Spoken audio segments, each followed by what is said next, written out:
Hey guys, here we're going to do an ultimate comparison of many ultimate controllers by 8bitdo. We're going to go over them one by one and go over some of the aspects that make them different from the other, although there's only some minor parts that are different from others. So as we go through them, hopefully you'll get to decide which one is for you, and I hope you find this video useful. As noted before, we'll do the thumbsticks first, and this is the Genshin Impact 2.4 gigahertz controller. So comes with the dongle, which you would use to connect wirelessly, and these are the side buttons. So if you can hear the clickiness to them, and the gold is supposed to match the D-pad here, which we'll go over after. The thumbsticks themselves are in a gloss finish at the bottom, while the top are matte finish. So,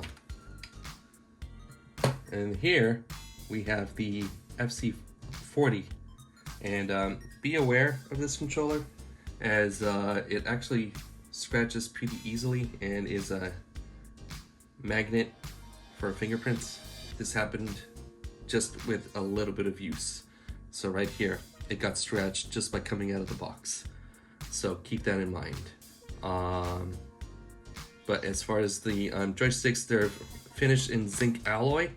So there's more resistance, but supposedly it increases tactility from what 8bitdo's website says. Thumbsticks definitely feel cold, so there's definitely real metal to this. And the buttons match the thumbsticks and the number 2 that you see here. So there you go. But yeah, be aware of this one as far as being a fingerprint and a scratch magnet. Here we have the standard black ultimate Bluetooth. Thumbsticks are also, if you can tell, glossy finish at the bottom, matte finish on the top. So, and the buttons are pretty much the Switch layout, and they're in white, just with the black. Nothing in particularly special about these. One thing I forgot to mention about the Genshin Impact is that the buttons are Xbox layout. Then we have the retro ultimate Bluetooth controller, and the joystick, the thumbsticks look pretty much the same as the regular black. Glossy black at the bottom, matte on the top. The buttons also match the black, if you can see. Let's see. And it also has the switch button layout. And then we have the colorways blue. And this one has a blue glossy finish, matte color, and the buttons are black with blue lettering, and it matches the blue, which is a matte blue finish. Also regarding the retro, it might have potential to be a fingerprint and scratch magnet, but not as much as this one. Scratch wise, this one's worse. So, alright, now let's move on to the D-pad and the shoulder buttons. Alright, starting with the Genshin Impact D-pad. It is metallic, and it feels a little bit more accurate than other D-pads from what I can feel. You definitely notice the clicks, and it feels cold to the touch like metal does. Shoulder buttons are finished in light blue. It matches the color of the controller itself, so the entire theme of the controller continues. So I like that on this. So next we have the D-pad on this little fingerprint magnet. It's pretty much the same as the black one, but if you can hear it, shoulder buttons are matte red, so you don't have to worry about those getting fingerprints. And then you have all of these have USB-C charging ports, and this would be the pairing button. So, but yeah, here you have the L, R, L2, R2. And the black Ultimate Bluetooth, here's the standard D-pad. Shoulder buttons on the top are also matte finish compared to the rest of the controller. It's all the same theme. If you like simplicity, this is definitely the way to go. And there's nothing wrong with simplicity. So, next we have the retro D-pad, same color as the black and the FC40, and the shoulder buttons are the same as the original black controller. So there you go, L2, R2, and then L and R, and yep, all set. And then we have the colorways. Matte finish shoulder buttons. And then the pairing is also in blue, so at least that gives a little bit more pop. The D-pad is the same as the other three controllers, and the Genshin Impact is the only one that has a different D-pad in both materials and finish. So, all right. Now let's move on to the back part of the controller. All right, so here we are looking at the back part of the controllers.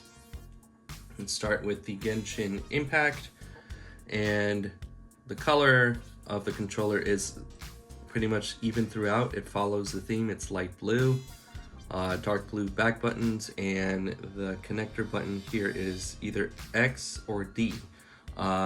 This would be X input and D input, which can be switched for the use on Windows or Android.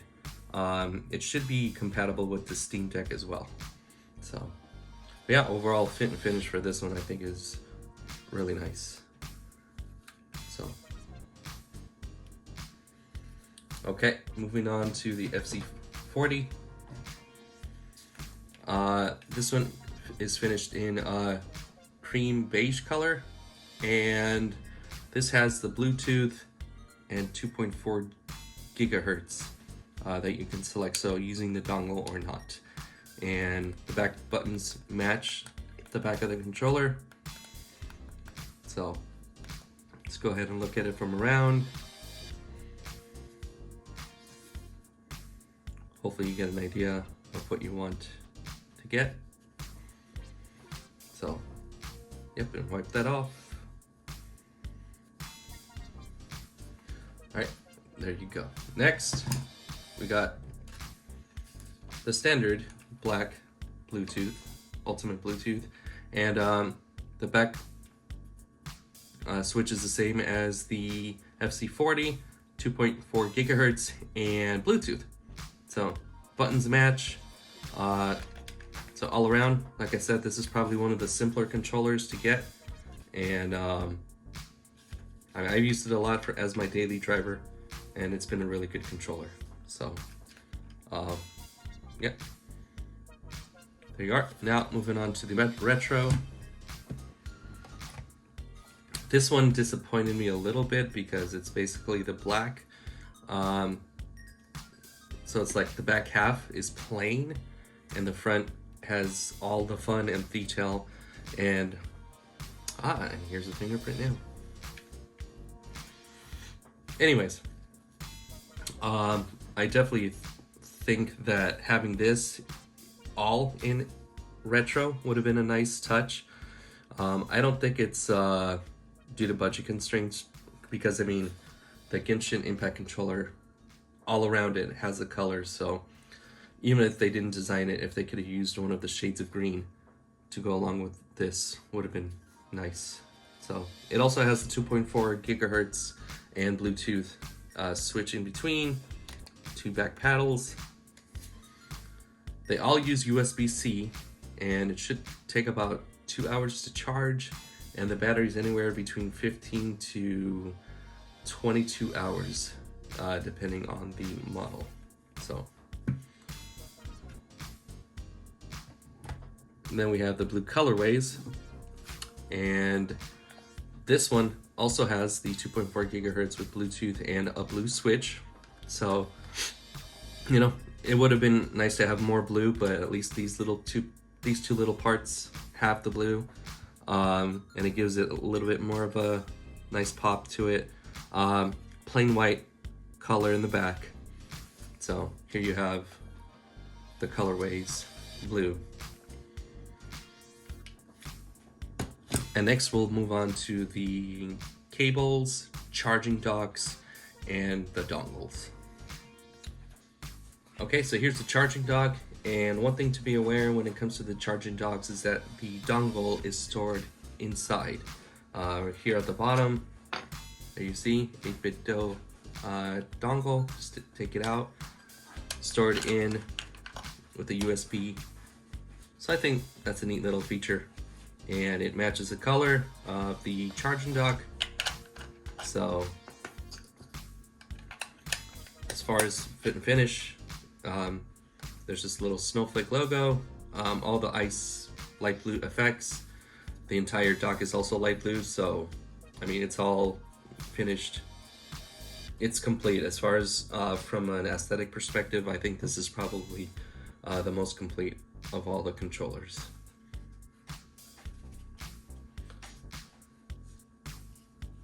And then moving on to the FC40. Here's the charging dock for it.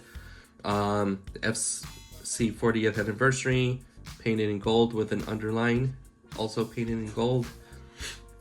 The bottom is finished in red, matte red, and the dongle is supposed to be a gold, but it's a matte gold. It looks more yellow, but still, it's supposed to go with the theme of the Famicom, so that's pretty nice.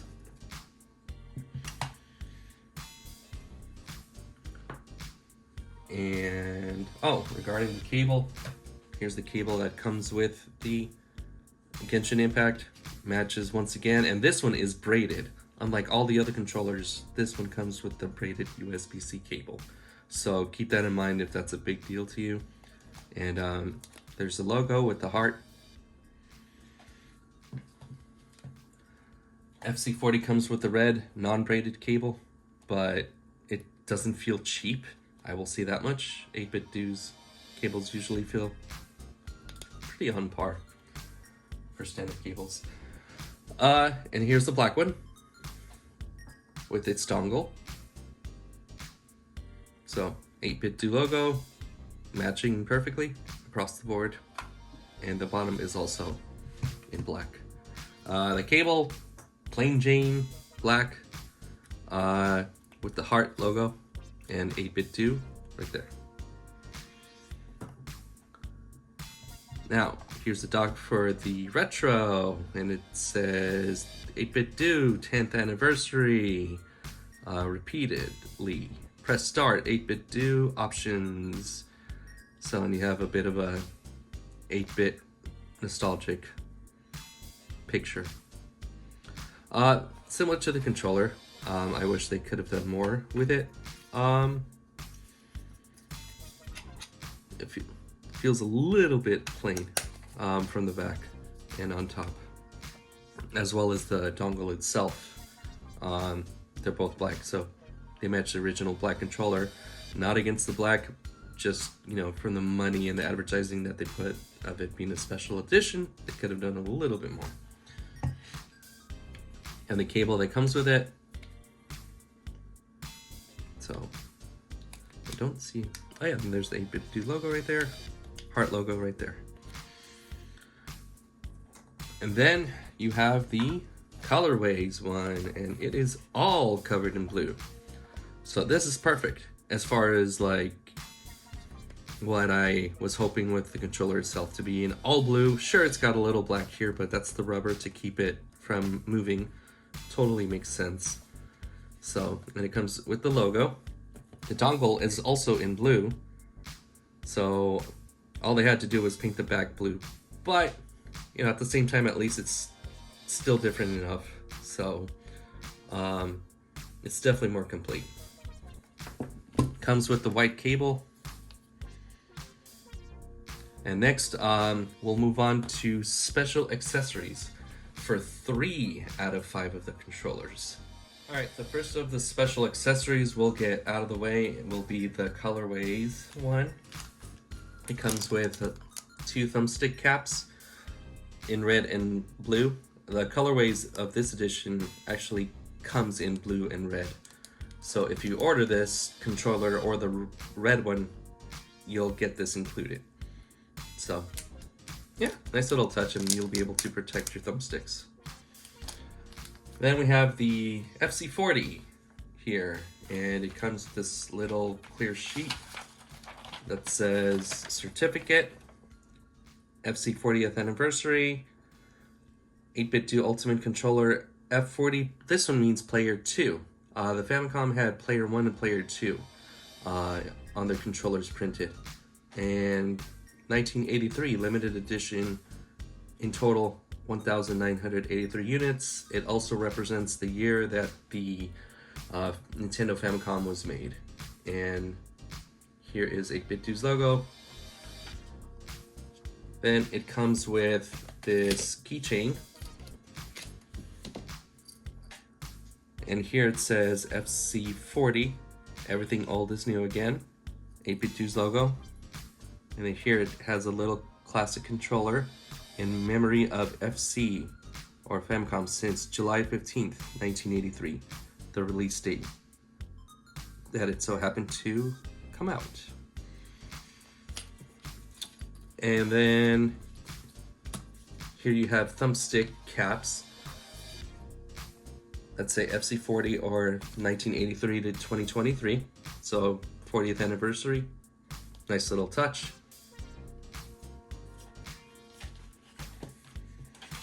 And finally, you have the Genshin Impact Chongyun accessories. A little clear paper similar to the FC40. Also comes with a Chongyun keychain. And this is a magnet. So you can display this. He's eating ice cream. So he's a ice-based character, or cryomancy, I guess is his specialty. And yeah, you have more thumbstick caps here. So it's a really nice design. There's a lot going for it.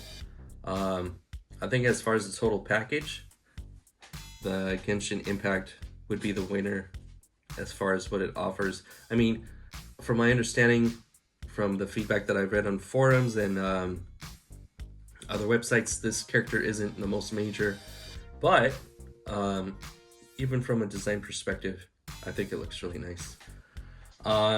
If I had to choose which one I wanted to buy on my own, just based on features and what I need, I mean, in my case, I have a Nintendo Switch, so the winner would probably be the blue one. And I know for some that might sound a little bit crazy, but I love the color blue, and both the dock and the dongle come in blue. Followed by that would be the Genshin Impact one. So the black one is my daily driver. I use it a lot, so I can attest to how good the controller is. So tell me what you guys think. You know, which of these controllers do you like the best as far as design, or what you think of its features. As far as the shoulder buttons, they all feel the same. There isn't a major difference from those. But yeah, please let me know.